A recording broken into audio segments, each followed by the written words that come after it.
पिछली क्लास में देख लिया है। अब हमें 4 का पढ़ना है जो कि है मूल कर्तव्य, ठीक है। और इसका आर्टिकल क्या है, तो इसका आर्टिकल है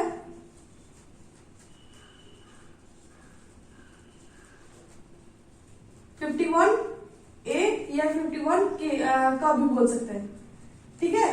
तो ये इसका आर्टिकल है। तो आइए हम देखते हैं मूल कर्तव्य के बारे में। मूल कर्तव्य, फंडामेंटल ड्यूटीज। ये ड्यूटीज जैसे कि मैंने डीपीएसपी के बारे में बताया था कि वो गवर्नमेंट के ऊपर लागू नहीं होता है, मतलब कि सरकार हमें दे भी सकती है और नहीं भी दे सकती है, उसकी मर्जी के अनुसार है। मतलब कि हम किसी अदालत में नहीं जा सकते हैं। वैसे ही हम ये रूल अपनाए ना अपनाए, ये हमारी मर्जी के ऊपर है। इसमें सरकार कोई सजा नहीं दे सकती है। तो चलिए देखते हैं। रूस के संविधान से लिया गया है। पहला इसमें ये है कि जो फंडामेंटल ड्यूटीज है वो रूस के संविधान से लिया गया है।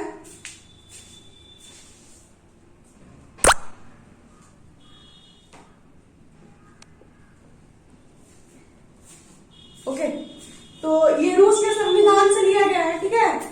दूसरा क्या है, सरदार स्वर्ण सिंह समिति के सिफारिश पर 42वां संविधान 1976 में जोड़ा गया है, ठीक है। मैंने जैसे कि बोला था आप लोगों से कि कई जो नियम है वो जोड़े गए हैं संविधान संशोधन करके। तो जो ये ड्यूटीज जो है वो भी हमारी जोड़ी गई है। वो किसके सिफारिश पे, सरदार स्वर्ण सिंह समिति के सिफारिश पे। ये क्वेश्चन आ सकता है कि किसके सिफारिश पे मूल कर्तव्यों को जोड़ा गया है, तो सरदार स्वर्ण सिंह समिति के सिफारिश पे जोड़ा गया है। और वो 42वां संविधान संशोधन 1976 में जोड़ा गया है। ये भी पूछ सकता है कि किस संविधान संशोधन, तो 42वां, ठीक है।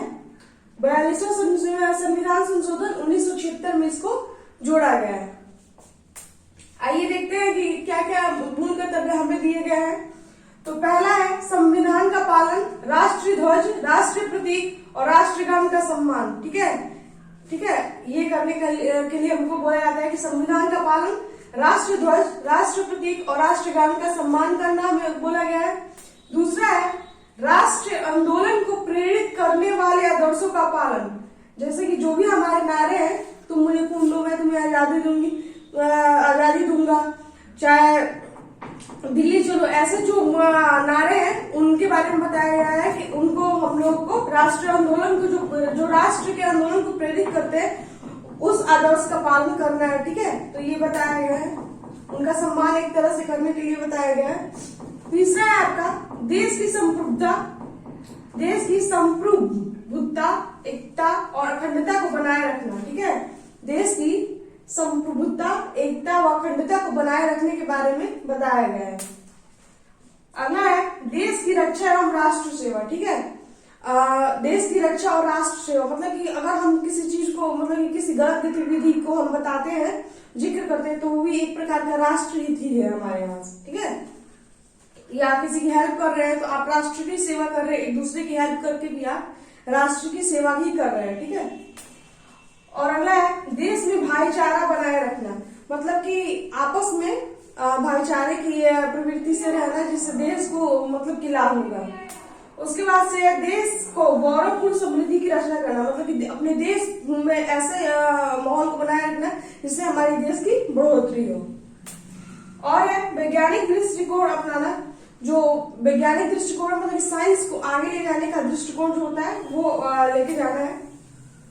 पर्यावरण, वन्य तथा वन्य जीवों की रक्षा करना, मतलब कि जीवों का फिर पर्यावरण का ध्यान रखना, क्योंकि पर्यावरण बहुत ज्यादा इंपॉर्टेंट रोल निभाता है। और अब तो सबको ही पता चल गया कि पर्यावरण कितना महत्वपूर्ण है, क्योंकि बहुत ज्यादा प्रदूषण भी फैल चुका है इस सिटीज में। अगला है सार्वजनिक संपत्ति की रक्षा करना, जैसे कि ताजमहल है, ठीक है। फिर जो राष्ट्रीय स्मारक जो बने होते हैं उन सब की रक्षा करने के बारे में बताया गया है, ठीक है। जैसे कि रेलवे की संपत्ति वो भी सार्वजनिक है, ठीक है। उसके बाद से व्यक्तिगत एवं सामूहिक भलाई के लिए तैयार रहना, मतलब कि अपनी तो भलाई करनी है लेकिन व्यक्तिगत रूप से जो सबके हित में हो वैसा भी काम करने के लिए बोला गया है। अगला है 6 से 14 वर्ष तक के बच्चों को अभिभावक के द्वारा शिक्षा, मतलब जो 6 से 14 साल तक के बच्चे हैं उनको अभिभावक शिक्षा के लिए लेके जाए स्कूल में, मतलब कि उनका दाखिला करवाने के बारे में दिया गया है। तो ये तो आपका कानूनी अधिकार हो गया है, इसको लागू भी कर दिया गया है, ठीक है। अगर कोई पेरेंट्स 6 से 14 साल के कम बच्चे को नहीं ले जाता है तो उस पर कानूनी तौर पे कार्रवाई हो सकती है। ठीक है, तो एक बार और देख लेते हैं। मूल कर्तव्य रूस के संविधान से लिया गया है। सरदार स्वर्ण सिंह समिति की सिफारिश पे 1976 में जोड़ा गया है 42वां संविधान संशोधन करके। पहला है संविधान का पालन, राष्ट्रध्वज, राष्ट्र प्रतीक, राष्ट्रगान का सम्मान करना। दूसरा है राष्ट्र आंदोलन को प्रेरित करने वाले आदर्शों का पालन।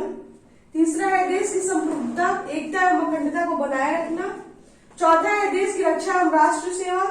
पांचवा है देश में भाईचारा बनाए रखना। छठवा है देश को गौरवपूर्ण समृद्धि की रचना। छठवा है वैज्ञानिक दृष्टिकोण अपनाना। सातवां है पर्यावरण, वन्य तथा वन्य जीवों की रक्षा।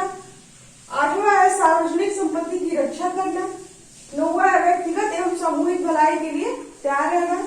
10वां है 6 से 14 वर्ष तक के बच्चों को अभिभावक द्वारा शिक्षा। ठीक है, और ये भाग कौन सा है? भाग 4 का क है, ये 4 का ए भी बोल सकते हैं। और इसका आर्टिकल क्या है? वो आर्टिकल है 51A, ये 51 क, ये दोनों आप बोल सकते हैं। ठीक है, तो आज मूल कर्तव्य भी फिनिश हो गया है। अब हम लोगों को आर्टिकल 52 देखना है। अब हमें आर्टिकल 52 से 151 तक देखना है। ठीक है, जो कि संघ के बारे में है। ठीक है, अब संघ के बारे में पूरी रचना होगी। केंद्र के बारे में रचना बताया जाएगा, राष्ट्रपति, उपराष्ट्रपति, प्रधानमंत्री, मंत्रिपरिषद, लोकसभा, राज्यसभा, ये सब इसमें पढ़ा जाएगा। ठीक है, संघ में पढ़ा जाएगा। ये सब चीजें जितनी भी होती हैं जो केंद्रीय स्तर पे काम करती है वो सब संघ में पढ़ा जाएगा। ठीक है, तो चलिए, अगर आपको मेरा पढ़ाया हुआ अच्छा लगा हो तो वीडियो को लाइक कीजिए, चैनल को सब्सक्राइब कीजिए और ज्यादा से ज्यादा शेयर कीजिए। Thank you so much.